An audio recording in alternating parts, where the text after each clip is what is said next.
नमस्कार विद्यार्थी मित्रांनो, या अगोदरच्या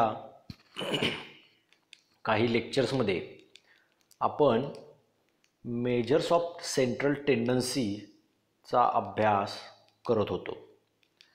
हा मेजर ऑफ सेंट्रल टेंडन्सीचा अभ्यास करत असताना आपण एखाद्या डेटाची सेंट्रल टेंडन्सी म्हणजे काय असते हे समजावून घेतलेलं आहे. त्यानंतर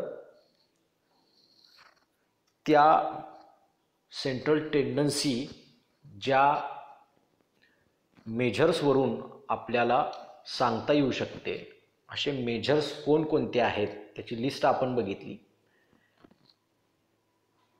त्यानंतर requirements for good measures of central tendency आपण बघितले. मग आता जे काही आपल्याकडं लिस्ट आहे मेजर्स ऑफ सेंट्रल टेंडन्सीची त्यापैकी आपल्याला मीन, अरिथमेटिक मीन, मेडियन आणि मोड हे तीन महत्त्वाचे मेजर्स ऑफ सेंट्रल टेंडन्सी अभ्यासायचे आहेत. त्यापैकी अरिथमेटिक मीन हा जो मेजर ऑफ सेंट्रल टेंडन्सी आहे त्याबद्दल आपण मागच्या काही लेक्चरमध्ये अभ्यास केलेला आहे, त्याची माहिती घेतलेली आहे. अरिथमेटिक मीन तुमच्या वेगवेगळ्या डेटा सेटसाठी म्हणजे फ्रिक्वेन्सी डिस्ट्रीब्युशनसाठी वेगवेगळ्या प्रकारच्या कोणकोणत्या फॉर्म्युल्यांनी काढला जातो त्याचे आपण न्यूमरिकल एक्झाम्पल्स बघितलेले आहेत. त्यानंतर अरिथमेटिक मीनच्या प्रॉपर्टीज आपण अभ्यासलेल्या आहेत. तर आजच्या लेक्चरमध्ये आपल्याला पुढचं जे मेजर ऑफ सेंट्रल टेंडन्सी आहे दॅट इज मेडियन हे आपल्याला अभ्यासायचं आहे. म्हणजे मेडियन हा मेजर वापरून डेटाची सेंट्रल टेंडन्सी कशा पद्धतीने आपण सांगू शकतो. How to calculate median in various types of data like raw data, discrete frequency distribution and continuous frequency distribution. अशा पद्धतीच्या डेटा सेटसाठी आपण मेडियन कशा पद्धतीनं कॅल्क्युलेट करणार आहोत या सगळ्या गोष्टी आजच्या लेक्चरमध्ये आपल्याला अभ्यासायच्या आहे. तर आता आपला जो मीन होता arithmetic mean, it is a average म्हणजेच मेजर्स ऑफ सेंट्रल टेंडन्सी. आता आपला अरिथमेटिक मीन जो होता तो मॅथमॅटिकल ॲव्हरेज होता. मॅथमॅटिकल ॲव्हरेज का म्हणायचं त्याला, तर तो कॅल्क्युलेट करत असताना आपल्याला काही मॅथमॅटिकल कॅल्क्युलेशन्स करण्याची गरज पडते म्हणून त्याला मॅथमॅटिकल ॲव्हरेज असं आपण म्हणतो. आता आपला जो मेडियन आपण आज पाहणार आहोत तो आपला मेडियन हा जो मेजर ऑफ सेंट्रल टेंडन्सी आहे तो पोझिशनल ॲव्हरेज आहे किंवा त्याला पोझिशनल ॲव्हरेज असं सुद्धा म्हणतात. कारण तुमच्या डेटाला तुम्ही एका असेंडिंग किंवा डिसेंडिंग ऑर्डरमध्ये अरेंज केल्यानंतर according to the magnitude of that data values, तर त्यामधली मिडल मोस्ट पोझिशनचं जे ऑब्झर्वेशन असतं दॅट इज अवर मेडियन. म्हणजे middle most position is important when we calculate median. त्यामुळं इथं पोझिशनची आपल्याला जास्त गरज पडते किंवा त्या पोझिशनवरून आपण त्याचा सेंटर ठरवत असतो. मिडल पोझिशनचा जो डेटा व्हॅल्यू असते दॅट इज अवर मेडियन. त्यामुळे इथं पोझिशन मिडल मोस्ट आहे का हे अभ्यासलं जातं किंवा बघितलं जातं. त्यामुळं position of the data value is the crucial point in the calculation of median. So median is called as a positional average. Positional average त्याला म्हणतात. आता मग मेडियन ची नेमकी डेफिनेशन काय किंवा कुठल्या व्हॅल्यूला आपण मेडियन म्हणू शकतो, तर median is defined as the observation which lies at the center of the data when observations are arranged in ascending or descending order. थोडक्यात काय तर मेडियन म्हणजे अशी तुमची डेटा व्हॅल्यू किंवा असं तुमचं डेटामधलं ऑब्झर्वेशन की जे तुमच्या डेटाच्या सेंटरमध्ये असतं पण कधी, जेव्हा डेटा तुमचा असेंडिंग किंवा डिसेंडिंग ऑर्डरमध्ये तुम्ही अरेंज करता त्यावेळेला काय होतं, तुमचा त्या डेटा सेटमधलं सेंटरचं ऑब्झर्वेशन म्हणजे तुमचा मीडियन असतो. किंवा त्यालाच or it is the value in the data which divides the data into equal parts. म्हणजे एखादी व्हॅल्यू जर तुमच्या बरोबर सेंटरला असेल डेटाच्या, डेटा तुमचा असेंडिंग किंवा डिसेंडिंग ऑर्डरमध्ये अरेंज केल्यानंतर, तर त्या व्हॅल्यूमुळं किंवा त्या ऑब्झर्वेशनमुळं तुमचा डेटा जो आहे तो 2 इक्वल पार्ट्समध्ये काय होतो, डिवाइड होतो. म्हणजे बघा, तुमच्याकडे एखादी काही ठराविक लांबीची काठी आहे, समजा ती काठी आपण काय केली, बरोबर सेंटरपासून ब्रेक केली, मोडली, कट केली. बरोबर सेंटरपासून कट केली तर काय होईल, आपल्याला 2 समान लांबीच्या काय मिळतील, छोट्या काठ्या मिळतील. म्हणजे जी तुमची ओरिजिनल काठी होती त्याचं 2 इक्वल पार्ट्समध्ये काय झालं, equal parts, equal word is most important. Not only 2 parts but 2 equal parts. 2 equal पार्टमध्ये त्याचं काय झालं पाहिजे, डेटाचं तुमच्या रूपांतर झालं पाहिजे. तसंच ते मी तुम्हाला एक्झाम्पल सांगितल्याप्रमाणे जर काठी आपली जी बरोबर ॲट द सेंटरपासून मिडलपासून कट केली तर काय होईल, तुम्हाला 2 समान लांबीच्या काय मिळतील, काट्या मिळतील. तसंच तुमचा डेटा असेंडिंग किंवा डिसेंडिंग ऑर्डरमध्ये अरेंज केला आणि त्यातलं मिडल मोस्ट ऑब्झर्वेशन चूज केलं तर तुमच्या त्या मिडल मोस्ट ऑब्झर्वेशन पासून लेफ्ट साईडला जेवढा डेटा असेल तेवढाच डेटा राईट साईडला असेल. म्हणजे the data divides or data is divided into 2 equal parts due to the median.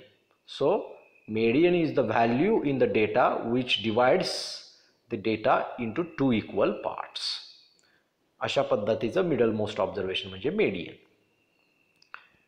Now we have to learn how the median can be find for the raw data or ungrouped data set. Ungrouped data set म्हणजे एका लिस्टमध्ये individual series of observation, प्रत्येक observation असं individually separate लिहिलेलं आहे, separated by the comma. अशा पद्धतीचा data असेल तर त्याला आपण काय म्हणतो, रॉ डेटा किंवा इंडिव्हिज्युअल सिरीज ऑफ ऑब्झर्वेशन. तर मग अशा डेटा सेटसाठी मीडियन कसा काढायचा हे आपल्याला पाहायचं आहे. तर आता ज्या वेळेला आपला डेटा असा इंडिव्हिज्युअल सिरीजमध्ये असतो त्यावेळेला तुमच्या डेटामध्ये किती ऑब्झर्वेशन्स आहेत, नंबर ऑफ ऑब्झर्वेशन्स आपण मोजतो ना, किती 10 आहेत, 12 आहेत, 13 आहेत, किती आहेत नेमकी, त्या number of observations is most important while calculating the median in the case of raw data or individual series of observation. तुमच्या डेटा सेटमध्ये नेमकी किती ऑब्झर्वेशन्स आहेत हे सगळ्यात जास्त महत्त्वाचं असतं. कारण तिथं 2 पद्धतीनं काय केलं जातो, मीडियन काढला जातो. त्या 2 पद्धती म्हणजे एक तुमची नंबर ऑफ ऑब्झर्वेशन्स किंवा total number of observations in the individual series of observation is odd. ज्या वेळेला तो नंबर जो आहे, नंबर ऑफ ऑब्झर्वेशनचा नंबर जो आहे तो नंबर तुमचा ऑड आहे तर मग कसं काढायचा मीडियन, किंवा तुमचा तो नंबर टोटल नंबर ऑफ ऑब्झर्वेशनचा जो नंबर आहे तो इवन असेल तर मग कसा काढायचा मीडियन. अशा पद्धतीनं तिथं 2 त्याचे टाइप्स कॅल्क्युलेशनचे पडत असतात. आता आपण पहिल्यांदा काय करूया, ज्या वेळेला हे नंबर ऑफ ऑब्झर्वेशन्स ऑड असतील त्यावेळेला मीडियन कसा कॅल्क्युलेट करायचा ते आपण बघू. If n that is number of observation is odd number. आता हे ऑड नंबर ज्या वेळेला असतील त्यावेळेला आपला मीडियनचा जो फॉर्म्युला आहे that formula is median is equal to size of n+1/2 observation.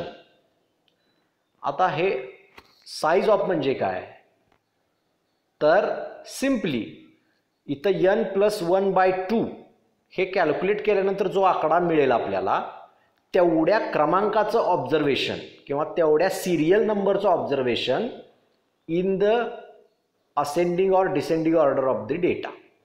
तुमचा डेटा पहिली स्टेप म्हणजे तुम्हाला असेंडिंग किंवा डिसेंडिंग ऑर्डरमध्ये अरेंज करावा लागेल.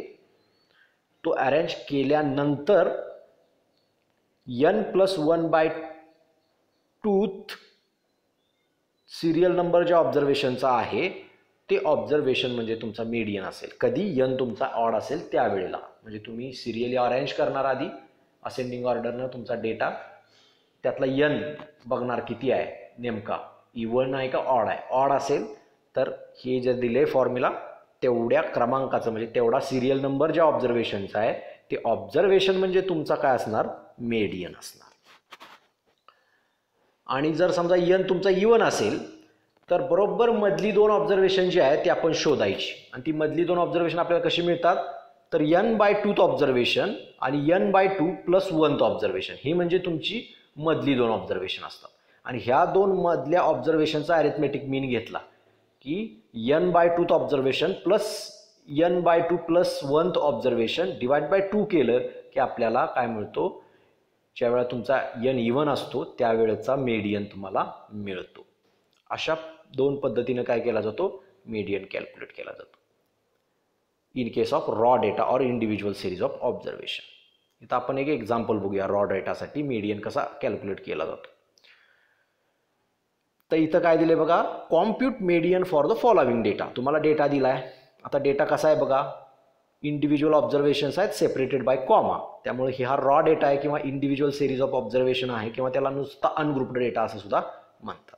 आता इथं तुम्ही ते ऑब्झर्वेशन मोजले, नंबर ऑफ ऑब्झर्वेशन, तर किती मिळत आहेत बघा, 7 ऑब्झर्वेशन्स मिळत आहेत. म्हणजे n that is number of observation is equal to 7 and 7 is odd number.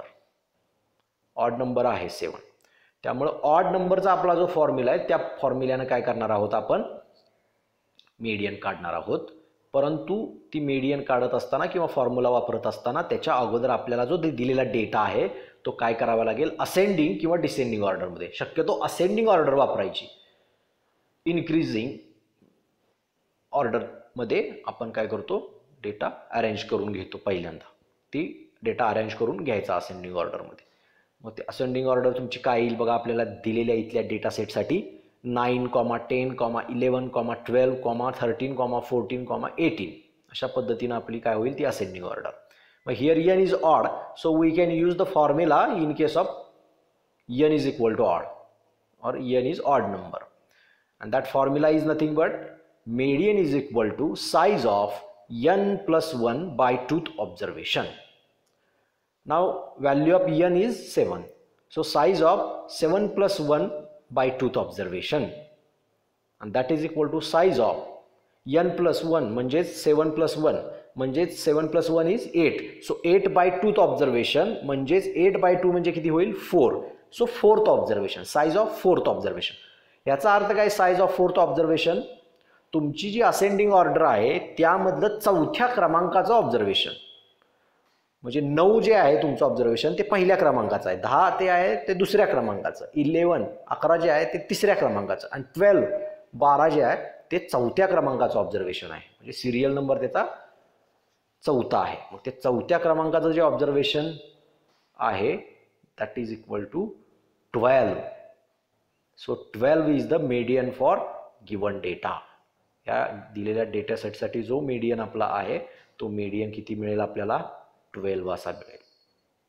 अशा पद्धतीने तुम्ही रॉ डेटा सेटसाठी n इवन आहे का ऑड आहे त्या पद्धतीने तुम्ही तो फॉर्म्युला वापरणार after arranging the data in ascending और डिसेंडिंग ऑर्डर. शक्यतो असेंडिंग ऑर्डर आपण वापरतो कारण ती ascending order is also useful for finding the quartiles also. So now another example of finding median for raw data. Compute median for the following data. Here data is given for solution. First of all, we count the number of observations, that is n, and here n is equal to 8 and 8 is even number. So our next task is arrange the data in ascending order. आपण ascending ऑर्डरमध्ये काय करणार आहे, data arrange करणार आहे. मग आता हे डेटा अरेंज केल्यानंतर आपल्याला एक गोष्ट माहिती आहे की n आपला जो आहे तो इव्हन आहे, त्यामुळे इव्हन नंबर असेल तुमचा नंबर ऑफ ऑब्झर्वेशनचा, तर मग मीडियन कसा काढायचा त्याचा जो फॉर्म्युला आहे तो फॉर्म्युला आपण वापरणार आहोत. That formula is nothing but 1/2 into square bracket size of n/2th observation plus size of n/2 plus 1th observation. आता इथं n म्हणजे 8 आहे, त्यामुळे त्या पद्धतीने त्या व्हॅल्यू जर आपण पुट केल्या तर आपल्याला काय मिळेल बघा. 1 median is equal to 1/2 into bracket square bracket size of 8/2th observation, and 8/2 is nothing but 4th observation plus size of 8/2 plus 1th observation. Here 8/2 is 4 and 4 plus 1 is 5, so 5th observation. So here median is 1/2 into square bracket size of 4th observation plus size of 5th observation. आता size of 4th observation म्हणजे चौथ्या क्रमांकाचा observation, जो serial number चौथा असेल ज्या ऑब्झर्वेशनचा तो म्हणजे तुमचं 4th observation, size of 4th observation. तसंच साइज ऑफ 5th ऑब्झर्वेशन. इथं तुम्हाला साइज ऑफ 4th ऑब्झर्वेशन जे आहे ते 111 आलंय बघा. मोजा तुम्ही 100 पासून, म्हणजे 1 2 3 4 चौथ्या नंबरचं ऑब्झर्वेशन काय 111. So 111 111 is the 4th observation in the ascending order and 5th observation is 116. So 111 plus 116 divided by 2, that is 227 divided by 2 is equal to 113.5 is the median of our given data. In this way we also calculate the median for the raw data when number of observations are even in number. So in this way we have seen that how to calculate median in case of raw data or individual series of observation or ungrouped data. Now next we have to see how to find median in case of discrete frequency distribution. Discrete frequency distribution कशा पद्धतीचं असतं, तर आपल्याला व्हेरिएबलच्या values आणि त्या values घेणारे number of individuals किंवा नंबर ऑफ ऑर्गॅनिझम्स किंवा त्याचा नंबर, दॅट इज फ्रिक्वेन्सी आपल्याला दिली असते. म्हणजे डेटाची फक्त value, particular value corresponding with its frequency. So that type of a data set is non as a discrete frequency distribution. Now to find the median for discrete frequency distribution we need a less than cumulative frequencies. आपल्याला लेस than cumulative फ्रिक्वेन्सीची गरज पडते. एक तर तुमचा जे व्हेरिएबलच्या value आहेत त्या काय करू शकता तुम्ही असेंडिंग ऑर्डरमध्ये अरेंज करू शकता. मोस्ट ऑफ टाइम त्या असेंडिंग ऑर्डरमध्ये अरेंज करून दिलेल्याच असतात, नसतील तर त्या तुम्हाला अरेंज कराव्या लागतील. आणि अरेंज करताना जर एखादी व्हॅल्यू खालीवर झाली, मागं पुढं आली, तर त्याच्याबरोबरची फ्रिक्वेन्सी सुद्धा त्याच्याबरोबर मागं पुढं होऊ शकते. मग आता इथं सोल्युशन आपण काढत असताना आपल्याला एक माहिती आहे की इथं सुद्धा काय करायचं, तुमचा नंबर, टोटल नंबर n जो आहे, कॅपिटल n इथं मी काढला आहे, टोटल ऑफ फ्रिक्वेन्सी, तर तो परत इवन आहे का ऑड आहे तो बघायचा. ऑड असेल तर size of n+1/2th observation, n here n is capital n n+1/2th observation. आणि जर समजा n तुमचा इव्हन असेल तर मगाच्या सारखंच 1/2 n/2th observation, capital n/2th observation plus n/2 plus 1th observation divided by 2. अशा पद्धतीने काय करू शकतो आपण, वरती काढलाय तसा मीडियन काढू शकतो. फक्त आता तो n+1/2th ऑब्झर्वेशन कसं काढायचं in case of discrete frequency distribution ते आपण बघणार आहोत. फॉर्म्युले सेम आहेत, फक्त स्मॉल n च्या ठिकाणी कॅपिटल n येईल एवढंच. परंतु तेवढ्या नंबरचं ऑब्झर्वेशन काढायचं कसं, इथं मेथड फक्त वेगळी आहे. आता ते करत असताना आपण काय करतो, लेस दॅन क्युम्युलेटिव्ह फ्रिक्वेन्सीचा आधार घेतो. आता लेस दॅन क्युम्युलेटिव्ह फ्रिक्वेन्सी आपल्याला कशी काढायची ती माहिती आहे. आपण काय करतो, from top to bottom successive addition घेत जातो फ्रिक्वेन्सीची. पहिल्या व्हॅल्यूची फ्रिक्वेन्सी ॲज इट इज लिहून घेतो. त्यानंतर पहिल्या व्हॅल्यूची less than cumulative frequency plus दुसऱ्या व्हॅल्यूची normal frequency. 15 + 20 that is equal to 35. Then next 35 + 36 that is 71.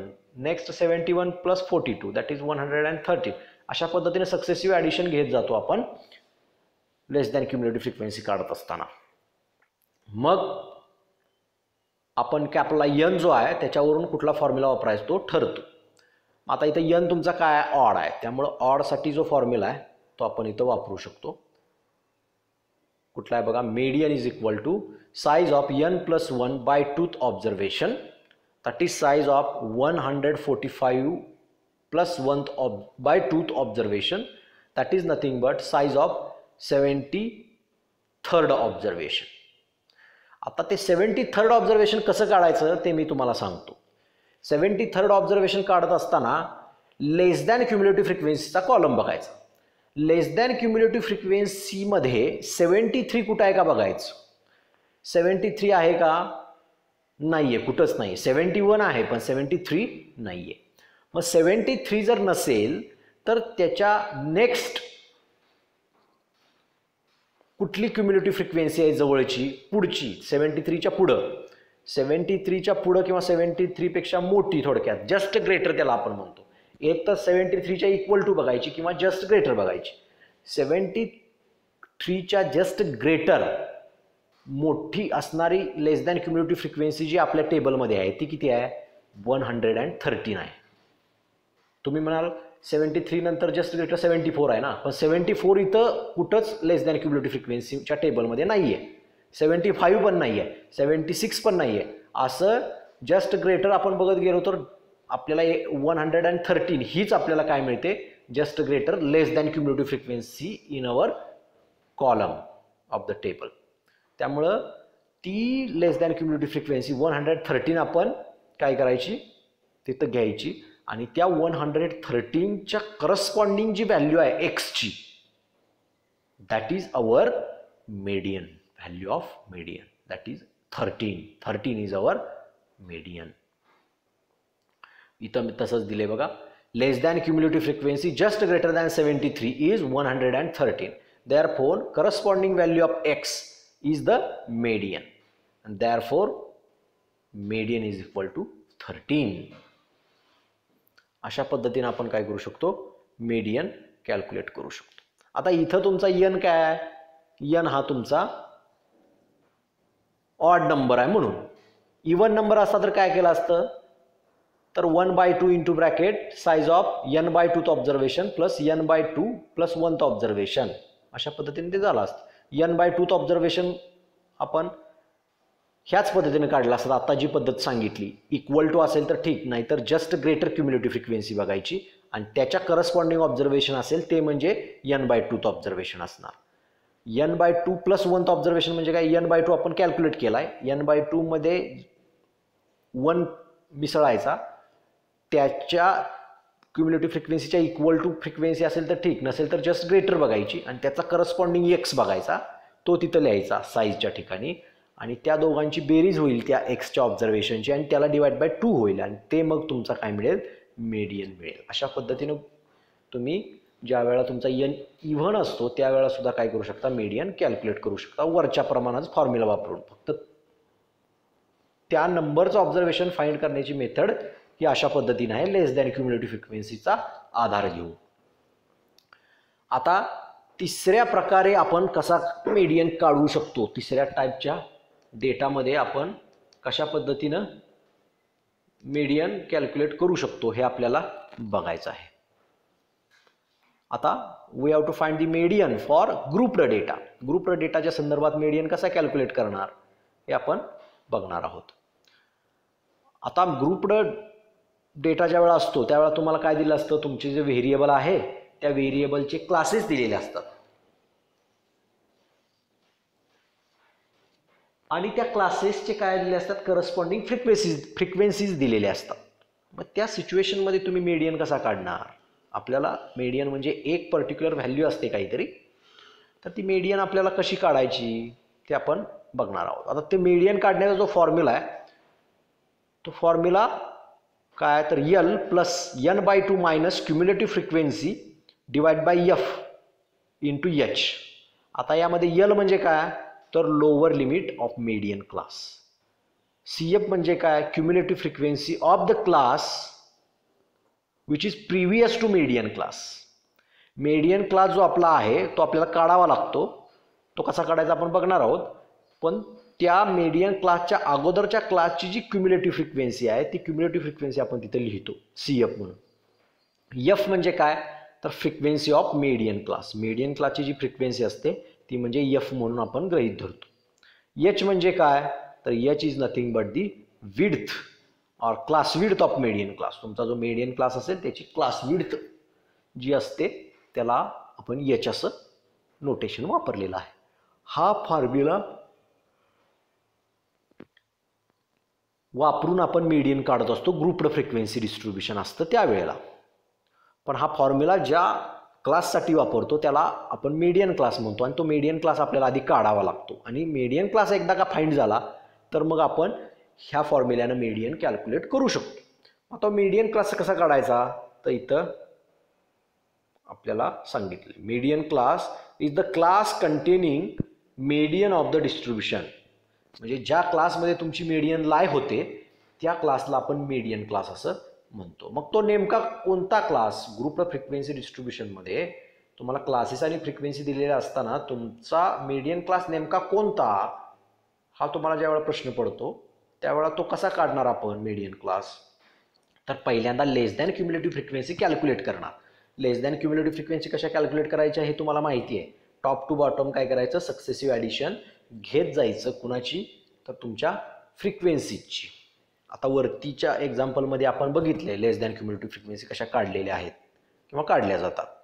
तर एकदा का तुम्ही त्या लेस दॅन क्युम्युलेटिव्ह फ्रिक्वेन्सी काढल्या तर मग काय करायचं, तुमची फ्रिक्वेन्सी नॉर्मल फ्रिक्वेन्सी जी टोटल आहे दिलेल्या दॅट इज कॅपिटल एन, त्या एनला डिवाइड बाय 2 करायचं. एन डिवाइड बाय 2 केल्यानंतर त्याचं जे आन्सर असेल तुम्हाला काहीतरी व्हॅल्यू मिळेल न्यूमरिकल, तर त्याच्या equal to less than cumulative frequency बघायची. इक्वल टू नसेल तर जस्ट ग्रेटर बघायची. ती इक्वल टू आणि जस्ट ग्रेटर कशी बघायची ते तुम्हाला सांगितलंय मी. इक्वल टू नसेल तर जस्ट ग्रेटर त्याच्यापेक्षा कोण आहे त्या कॉलममध्ये ती फ्रिक्वेन्सी बघायची. आणि त्याच्या करस्पॉन्डिंग जो क्लास असतो तो क्लास म्हणजे तुमचा मीडियन क्लास असतो. म्हणून इथं काय दिलंय, it is a class corresponding to the n/2 less than cumulative frequency. n/2च्या इक्वल टू किंवा just greater than cumulative, just greater जी लेस दॅन क्युम्युलेटिव्ह फ्रिक्वेन्सी असेल त्याचा करस्पॉन्डिंग क्लास जो असतो that is our median class. मग एकदा का मीडियन क्लास तुम्ही फाइंड केला तर मग तुम्ही काय करू शकता, मीडियन वरती दिलेल्या फॉर्म्युल्यानं कॅल्क्युलेट करू शकता. ओके, मग आपण काय करणार आहोत, एक एक्झाम्पल घेतलेला आहे ग्रुप डेटासाठी.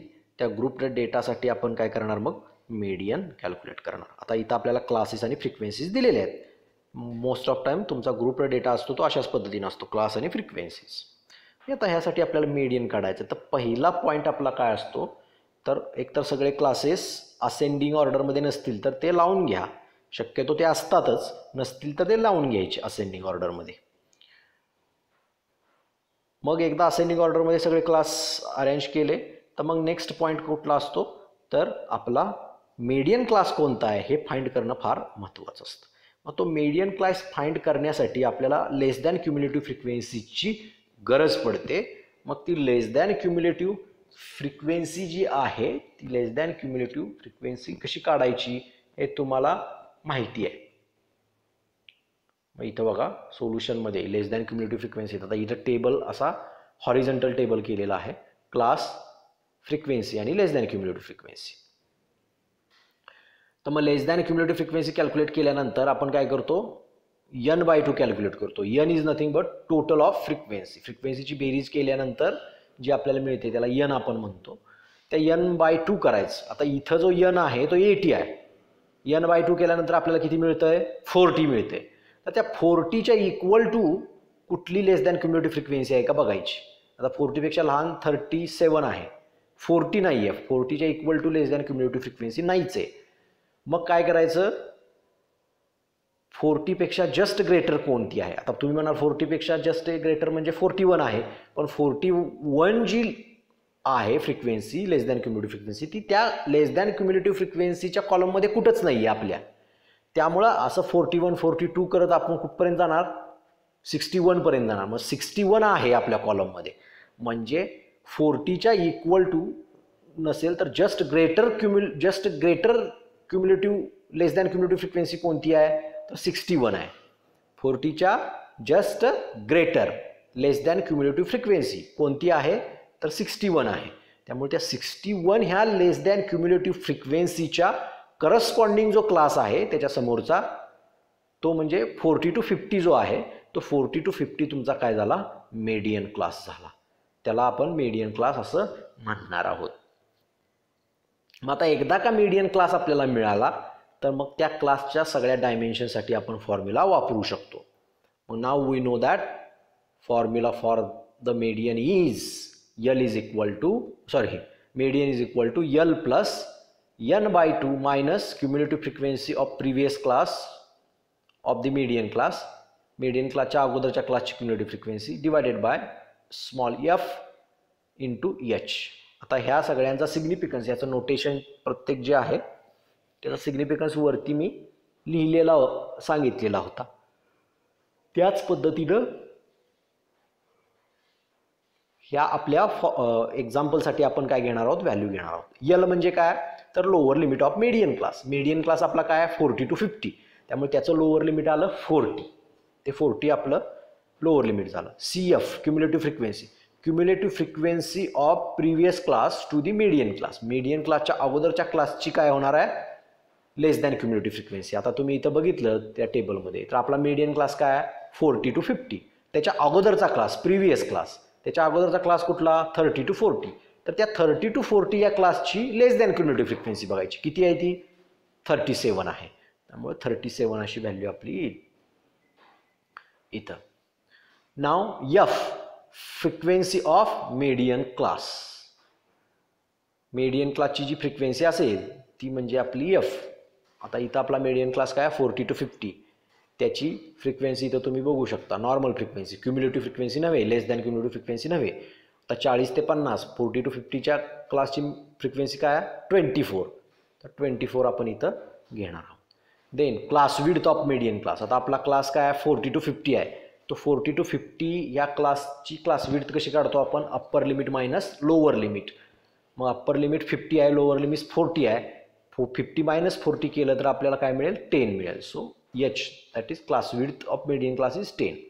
आता ह्या सगळ्या ज्या व्हॅल्यू आपण काढलेल्या आहेत त्या काय करणार आपण आपल्या याच्यामध्ये पुट करणार आहोत फॉर्म्युल्यामध्ये. तर फॉर्म्युल्यामध्ये पुट केल्यानंतर आपल्याला काय मिळतील बघा value. Median is equal to lower limit किती आहे? 40. तो 40 पुट केलं प्लस n/2. n तुमचा 80 आहे. So 80 divide by 2 is 40. तो 40 तिथं n/2च्या ठिकाणी पुट झालं. त्यानंतर cumulative frequency of the class previous to median class ती किती काढलेली आहे आपण? 37. So 40 minus 37 divided by 24 that is frequency of median class F small F. So 24 multiplied with class width that is 10. तर हे सगळं तुम्ही सॉल्व केलं तर तुम्हाला आन्सर काय मिळते? 41.25. आता हे तुम्ही सॉल्व करू शकता तुमचं मॅन्युअली. काय करायचं? पहिल्यांदा 40 मध्ये आपल्याला पुढची सगळी टर्म काय करायचे? ॲड करायचे. त्यामुळे 40 शेवटपर्यंत तसाच येईल, प्लस पुढची जी क्वांटिटी आहे आपण ते सॉल्व करत करत करत नेणार आहोत. पुढची टर्म सॉल्व करत नेणार आहोत. आता इथं बघा पुढच्या टर्ममध्ये काय होईल बघा. तर 40 मायनस 37 किती येईल तुम्हाला? 3 येईल. So 3 divide by 24 is nothing but 1 divide by 8. 1 divided by तुम्हाला काय मिळेल? 8 मिळेल. 3 divide by 24 is nothing but 1 divide by 8. आणि 1 डिवाइड बाय 8 इंटू 10 म्हणजे काय होईल तुमचं? 10/8. सो 10/8 जर तुम्ही सॉल्व केलं तर तुम्हाला काय मिळेल बघा? 1.25 अशी व्हॅल्यू मिळेल. सो प्लस नंतरची जी टर्म आहे ती म्हणजे 1.25 येईल. So 40 plus 1.25 is nothing but 41.25. अशा पद्धतीने तुम्हाला काय मिळेल, मेडियन मिळेल for grouped data. In this way we can find the median for the grouped data.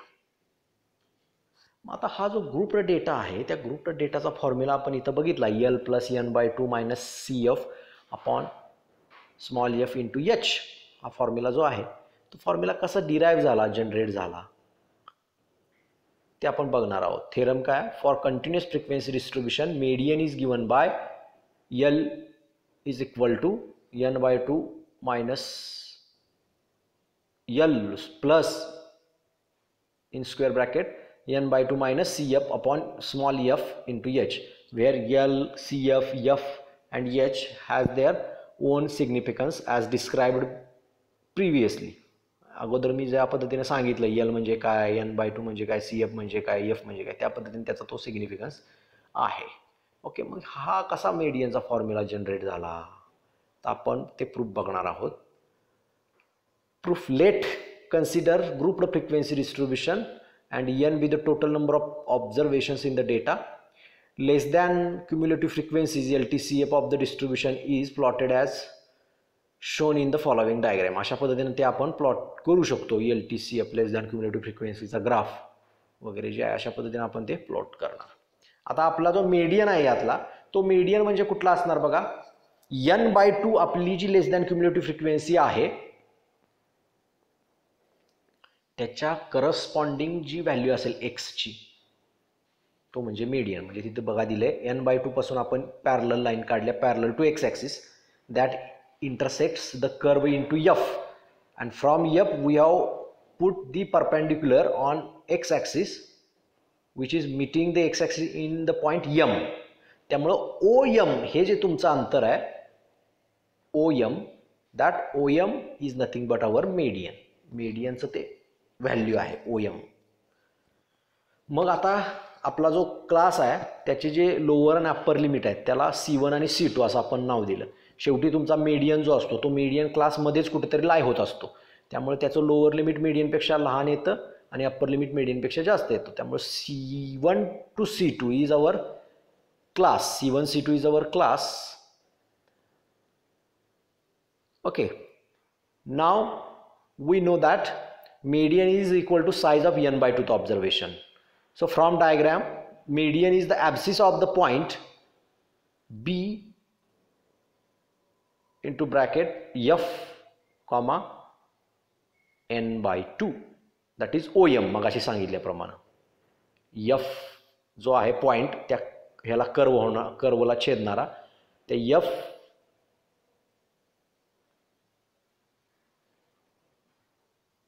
पॉइंटचा जो अब्सिसा आहे तो तिथून जो काढलाय आपण परपेंडिक्युलर तर तो तुमचा काय असेल मेडियन असेल दॅट इज OM. त्याला एक्स ॲक्सिसवरचं आपण अंतर मोजलं तर ते OM भरते.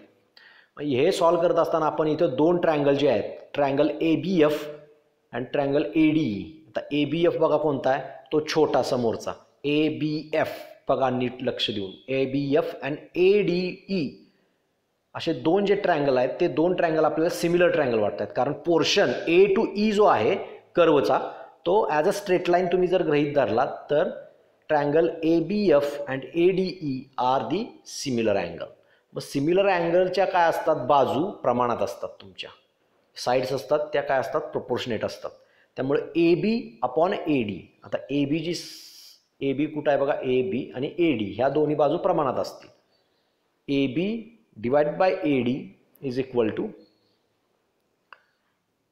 BF divided by DE. अशा पद्धतीने आपल्याला काय मिळेल फॉर सिमिलर ट्रायंगल्स ह्या गोष्टी मिळतील त्याच्या बाजू प्रमाणात. मग आपण काय करतोय बघा ह्या AB AD BF ज्या आहेत त्या व्हॅल्यू आपण तिथं लिहिणार आहोत. आता AB जो आहे आपला AB म्हणजे काय बघा AB कुठं आहे बघा AB. आता AB म्हणजे C1M आहे खाली एक्स ॲक्सिसवरती. AB जेवढं अंतर आहे तेवढंच C1M आहे आणि C1M तुम्हाला जर पाहिजे असेल तर C1M आपल्याला कसं मिळू शकतं OM मायनस OC1 मिळणार आपल्याला. OM म्हणजे तुमचा मेडियन आहे आणि OC1 म्हणजे तुमचा काय lower limit of that class आहे. तसं OM minus OC1 that is nothing but the median minus L lower limit of the class. इथं लिहिलंय बघा AB is equal to C1M. C1M म्हणजेच वरचं ते तुमचं AB is equal to C1M मगाशी सांगितल्याप्रमाणे आणि that is nothing but OM minus OC1 and that is median minus L lower limit of the median class. अशा पद्धतीने ते आपल्याला मिळेल. तसंच आपल्याला AD कसा मिळेल बघा वरती बघा AD कुठं आहे AD ही साइड आहे तुमच्या मोठ्या ट्रायंगलची. ADN is nothing but C1 C2 असा आहे. C1 C2 तुम्हाला कसा मिळेल ते C1 C2 चं अंतर कसं मिळेल तर OC2 मायनस OC1 जर केलं तर तुम्हाला C1 C2 मिळेल. OC1 म्हणजे तुमचं काय आहे upper limit of the median class आणि OC1 म्हणजे काय आहे lower limit of the median class. मग अप्पर लिमिट मधून लोअर लिमिट वजा केलं तर आपल्याला काय मिळतं क्लास विड्थ मिळते. So that is nothing but H class width इथं दिली असेल. AD is equal to C1 C2 that is nothing but OC2 minus OC1 is equal to H say. H is nothing but the width of the median class. Okay. Next आपल्याला काय काढायचं आहे AB काढलं AD काढलं BF काढायचं आहे. BF म्हणजे तुमचं काय कसं मिळू शकतं तुम्हाला BF ची व्हॅल्यू तर FM जो आहे total FM minus BM. FM मधून BM मायनस केलं तर आपल्याला BF किंवा FB ही अँगल. आता FM म्हणजेच काय इकडं y ॲक्सिसला n/2 इतका अंतर आहे 0 पासून n/2. सो n/2 आहे तो FM म्हणजे n/2. त्यातून आपल्याला काय करायचं आहे BM मायनस करायचं आहे. BM म्हणजेच काय AC1. आता एखाद्या क्लासच्या लोअर लिमिटच्या करस्पॉन्डिंग असणारी लेस दॅन क्युम्युलेटिव्ह फ्रिक्वेन्सी जी असते ती म्हणजे अगोदरच्या क्लासची लेस दॅन क्युम्युलेटिव्ह फ्रिक्वेन्सी असते. म्हणजेच n/2 मायनस अगोदरच्या क्लासची लेस दॅन क्युम्युलेटिव्ह फ्रिक्वेन्सी म्हणजेच n/2 मायनस CF असं त्याचं आन्सर येणार. बघा इथं BF is nothing but FM म्हणजेच MF म्हटलं minus MB that is equal to MF minus AC1 and that is nothing but n/2 minus CF. CF is the less than cumulative frequency of previous class. अशा पद्धतीने तुम्हाला तो BF ची value मिळेल. अजून मग तुम्हाला DE ची व्हॅल्यू काढायची आहे इथं इक्वेशन 1 मध्ये. आता DE ची व्हॅल्यू काढत असताना बघा DE कुठला पार्ट आहे DE काढत असताना आपल्याला काय होणार बघा EC2 मायनस DC2. EC2 मधून आपल्याला DC2 वजा केला की आपल्याला काय मिळेल DE मिळेल. आता EC2 म्हणजे काय तर एखाद्या क्लासच्या अप्पर लिमिटला असणारी लेस दॅन क्युम्युलेटिव्ह फ्रिक्वेन्सी. आता अप्पर क्लासला असणारी लेस दॅन क्युम्युलेटिव्ह फ्रिक्वेन्सी म्हणजे लेस दॅन क्युम्युलेटिव्ह फ्रिक्वेन्सी म्हणजे काय असतं तर त्या क्लासच्या अप्पर लिमिट पासून खाली असणारे number of individuals. Okay that is less than cumulative frequency of that class. मग DC2 म्हणजे काय तर DC2 म्हणजेच AC2 आहे. AC2 च्या करस्पॉन्डिंग जी y ॲक्सिस वरती क्युम्युलेटिव्ह फ्रिक्वेन्सी आहे ती म्हणजे प्रिव्हियस क्लासची क्युम्युलेटिव्ह फ्रिक्वेन्सी. म्हणजे एखाद्या क्लासची क्युम्युलेटिव्ह फ्रिक्वेन्सी म्हणजे मेडियन क्लासची म्हणजे EC2 म्हणजे मेडियन क्लासची क्युम्युलेटिव्ह फ्रिक्वेन्सी आणि मेडियन क्लासच्या अगोदरच्या क्लासची क्युम्युलेटिव्ह फ्रिक्वेन्सी ह्या दोघांचा डिफरन्स म्हणजेच तुम्हाला DE मिळणार आहे. मग मेडियन क्लासची क्युम्युलेटिव्ह फ्रिक्वेन्सी वजा मेडियन क्लासच्या अगोदरच्या क्लासची क्युम्युलेटिव्ह फ्रिक्वेन्सी हे जर केलं आपल्याला तर आपला जो मेडियन क्लास असतो त्या मेडियन क्लासची नुसती फ्रिक्वेन्सी आपल्याला मिळते. तर मग DE म्हणजेच frequency of the median class. तुम्हाला DE is equal to EC2 म्हणलं होतं C2E लिहिले इथं आणि DC2 म्हणजे C2D लिहिले इथं that is nothing but C2E minus C1A. That is difference between cumulative frequencies of the median class and previous class that is equal to frequency of the median class and that is F से. अशा पद्धतीने त्या आपण जे काही proportion लिहिलं होतं तुमच्या साइड्सचं त्या प्रोपोर्शनच्या प्रत्येक व्हॅल्यू आपण इथं काढलेल्या आहेत. त्या प्रत्येक व्हॅल्यू आपण पुट केल्या इथं या पद्धतीनं. बघा, median minus L upon H is equal to N divide by 2 minus C F upon F. मग मी या सगळ्या टर्म मीडियन एका बाजूला ठेवल्या आणि बाकीच्या टर्म एका बाजूला आणल्या. एच इकडे डिवायडेड बाय आहे, तिकडं मल्टिप्लायर होईल आणि एल जो मायनस होता तो तिकडे प्लस होईल. त्यामुळे median is equal to L plus in bracket N by 2 minus C F upon F bracket complete into H. अशा पद्धतीने तुम्हाला काय मिळेल, ग्रुप्ड फ्रिक्वेन्सी डिस्ट्रीब्युशनसाठीचं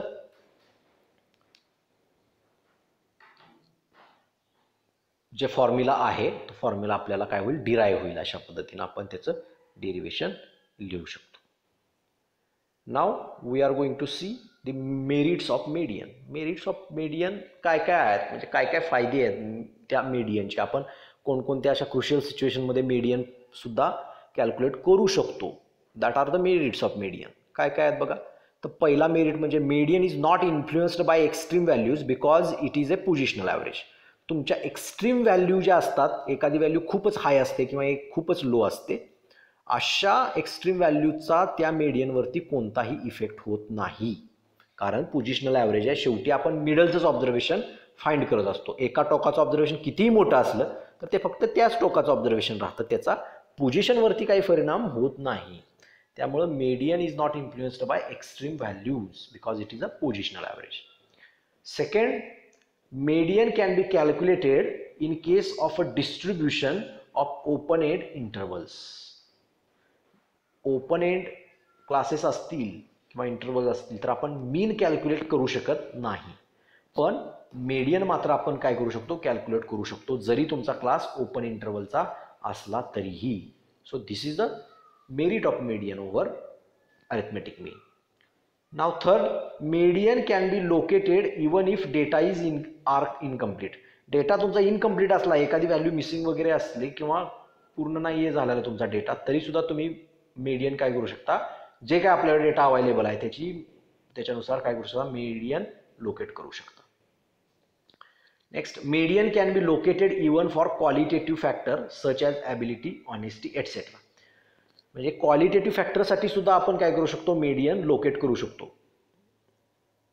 म्हणजे ऑनेस्टी म्हणजे कोण प्रामाणिक आहे त्यानुसार आपण जर ऑर्डर लावली तर त्यातली मिडल मोस्ट जी ऑर्डर असते दॅट इज अवर मीडियन किंवा मीडियन क्वालिटी असं आपण त्याला म्हणतो.